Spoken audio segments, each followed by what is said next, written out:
What's up, guys? Paul here with another video today. Today what I want to talk to you guys about is paradigm shifting slash ego deaths. This topic comes up because last semester I just finished a class on British literature in the 20th century. And so a little bit about what we went over was the societal effects of World War I and World War II. And I had to write numerous papers, and one of the papers was on mental health I brought in the idea of ego death because of paradigm shifts. So let me explain what I mean and how it could possibly affect kind of like what we're going through right now. I don't think there's ever been, besides very early of America being founded, I don't think there's ever been a more divisive time than it is right now.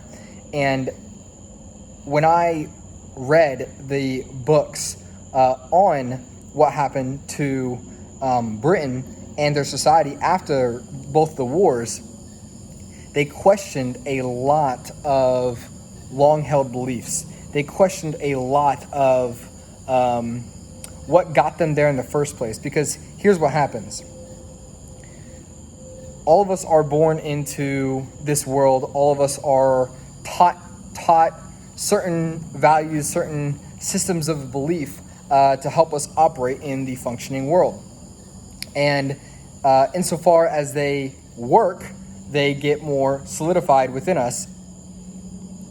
And so then we keep repeating the patterns. But when those things that we are taught fail to work in the present age, two things either happen. One, successful people either adapt and they shift into the new realities, or maybe new truths, if you will, of what it is to succeed in the modern world. And then the other thing that happens is denial. So this is often the case when you'll have people who maybe they were a bigger success back in the day, but the world, advanced and it did its thing, continued to change, and they were stuck in their ways. This happens a lot of time in business, and that's why capitalism is, a good way to always bring new and fresh ideas, because the new and fresh ones always went out. And if you're old and become a dinosaur, you'll naturally die.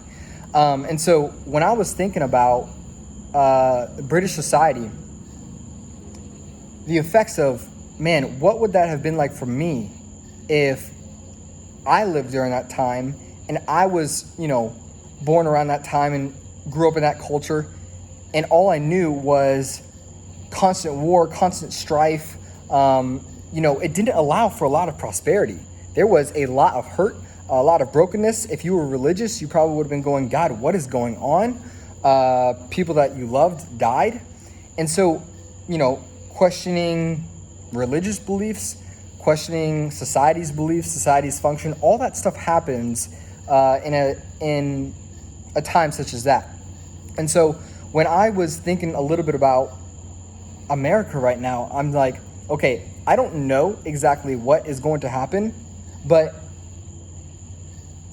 I have a strong feeling that we are about to experience a monumental paradigm shift slash ego death. And I think both are, I think I can even use those interchangeably, because when your whole worldview, which is your paradigm in which you operate in, when your whole worldview shifts, it's as if the old part of you dies. It no longer is there. You're no longer operating from that perspective in the world. So that's why I use those terms interchangeably. An ego death, the you, the former you that's dying, to present the new you. This is the similar kind of expression that can happen when a person becomes a believer and they say, I'm a new creation, right? They used to see the world in this way, and now they have faith in God and whatnot, they see the world in this way. And so that's what happens when your paradigm shifts and you have ego deaths. The old you dies, the new you is present.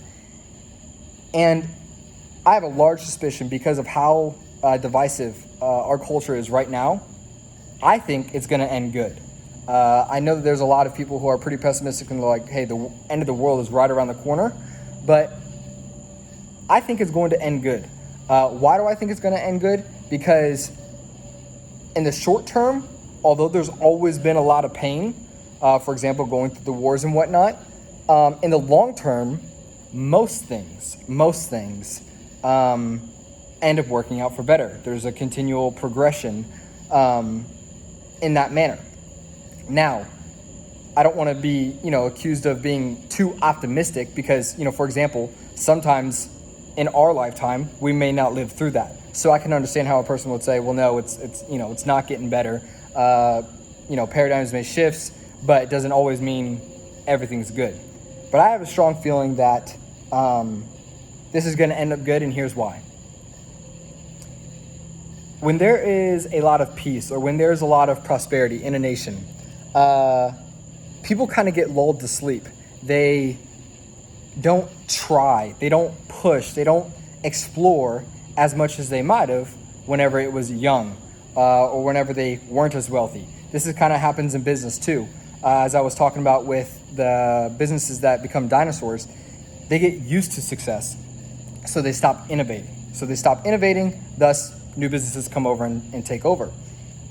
I feel like America's kind of been asleep in that manner. I feel like we've been used to being number one, and for the common person, I feel like it has stopped the striving of new knowledge, the desire to push the boundaries with different things. I feel like all that has stopped. But now, because things are so divisive, the common person isn't really allowed to just sit on the sidelines. Most people are being forced into camps, whether they like it or not. And so this is causing a lot of people to think, because now they're like, hey, I don't want to be forced in their camp, but if I'm going to be forced in the camp, I want to know what I'm talking about. And so the more people that get involved with this, the more people that think, the more that new ideas are going to come to play. And the more that new ideas come to play, it becomes a battle for ideas, and the best ideas win in the long run. They don't always win in the short run, but they do win in the long run. And so that's why I'm optimistic. And side note, as I end this video, study a little bit of history. Understand what happened, past decade, the past 2 decades, past century. All those things are really, really beneficial to understand what is going to happen in the moment. And again, understand, obviously, we don't know the future. We don't know. It could get worse. But it's helpful. Like, it gives me peace. I know I've talked to a lot of friends who have been nervous about what's going on, and they've been more near the pessimistic side. I haven't had that at all. I'm pretty darn optimistic, to be honest with you guys, simply because of learning these things throughout history. So anyways, if that was helpful at all, let me know. If you've heard that concept before, let me know. If you disagree with me, I would love to hear your reason why in the comments below. So until next one, I'll see you guys later.